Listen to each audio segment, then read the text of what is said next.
மிக முக்கிய செய்தி கிடைத்திருக்கிறது. நாளை தமிழக முதல்வர் மு.க. ஸ்டாலின் அவர்களும் மற்றும் தமிழக ஆளுநர் ஆர்.என். ரவி அவர்களும் ஒரே விமானத்தில் பயணிக்க இருக்கிறார்கள். கோவை செல்ல இருக்கக்கூடிய இந்த விமானம் நாளை செல்கிறது. பல்வேறு நிகழ்ச்சியில் பங்கேற்க தமிழக ஆளுநரும் குறிப்பாக தமிழக முதல்வர் மு.க. ஸ்டாலினும் அதே விமானத்தில் பயணிக்க இருக்கிறார்கள். இந்த விமானத்தில் இரண்டு பேருமே சேர்ந்து பயணிப்பது முதல்வர் மிக முக்கிய செய்தியாக பார்க்கப்படுகிறது. ஏற்கனவே தமிழக அரசு நிறைவேற்றி அனுப்பிய பல்வேறு மசோதாக்கள் நிலுவையில் இருக்கிறது. இந்த மசோதா நிலுவையில் இருக்கிற நீதிமன்றத்தில் வழக்கு தொடர்ந்த உச்ச நீதிமன்றத்தில் தமிழக அரசு வழக்கு தொடர்ந்திருப்பது. இந்த உச்சநீதிமன்ற நீதிபதிகள் குறிப்பாக கடந்த முறை வழக்கு வந்த போது உச்சநீதிமன்ற தலைமை நீதிபதி சந்திரசூட் தலைமையிலான நீதிபதி அமர்வு இந்த வழக்கை விசாரித்தது. குடியரசுத் தலைவருக்கு அவசரமாக மசோதாக்களை ஆளுநர் அனுப்பியது ஏன் என தமிழ்நாடு அரசு கேள்வி எழுப்பியிருந்தது. இதற்கு பதிலளித்திருந்த தலைமை நீதிபதி இப்படி செல்வது சரியாக இருக்காது, ஆளுநரும் முதல்வரும் சேர்ந்து பேசி இதற்கான தீர்வு எட்டப்பட வேண்டும் என தெரிவித்திருந்தார்.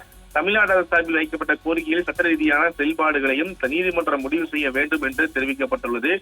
ஆளுநர் மசோதாக்கள் மீது முடிவெடுக்காமல் கிடப்பில் போடுவதே அல்லது நீதிமன்றத்தின் விசாரணைக்கு வரும்போது உடனடியாக குடியரசுத் தலைவர் ஒப்புதலுக்கு அனுப்புவதோ சட்டத்திற்கு உட்பட்டுதான் இத்தகைய செயல்பாடு இருக்கின்றதா என்ற கேள்வியை தமிழ்நாடு அரசு சார்பில் பாதுகான வழக்கில் பல்வேறு கேள்விகளை எழுப்பியது கூட பார்க்க முடிந்தது.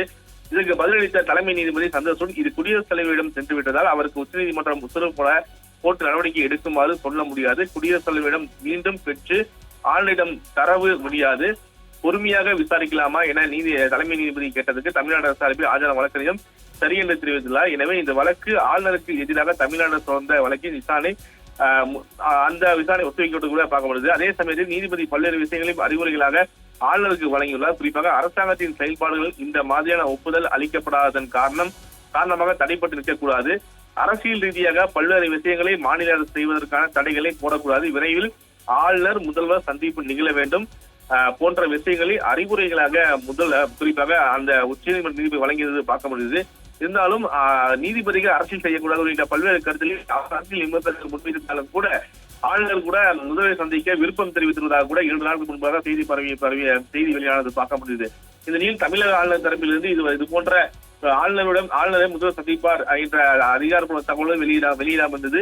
இந்த நிலையில் ஆளுநருக்கும் முதல்வருக்கும் மீண்டும் இந்த பணிப்போர் நீடித்துக் கொண்டே இருக்கிறதா என்ற ஒரு கேள்வியானது அரசியல் வட்டாரத்தில் பரபரப்பாக பேசப்பட்ட நிலையில் எப்போது ஆளுநர் முதல்வர் சந்திப்பு நிகழும் என எதிர்பார்த்த நிலையில் நாளை முதல் முறையாக குறிப்பாக இந்த நிகழ்வுக்கு பிறகு முதல் முறையாக கோவைக்கு செல்லக்கூடிய விமானத்தில் 2 பேரும் ஒரே விமானத்தில் ஒன்றாக செல்லிருக்கிறார்கள்.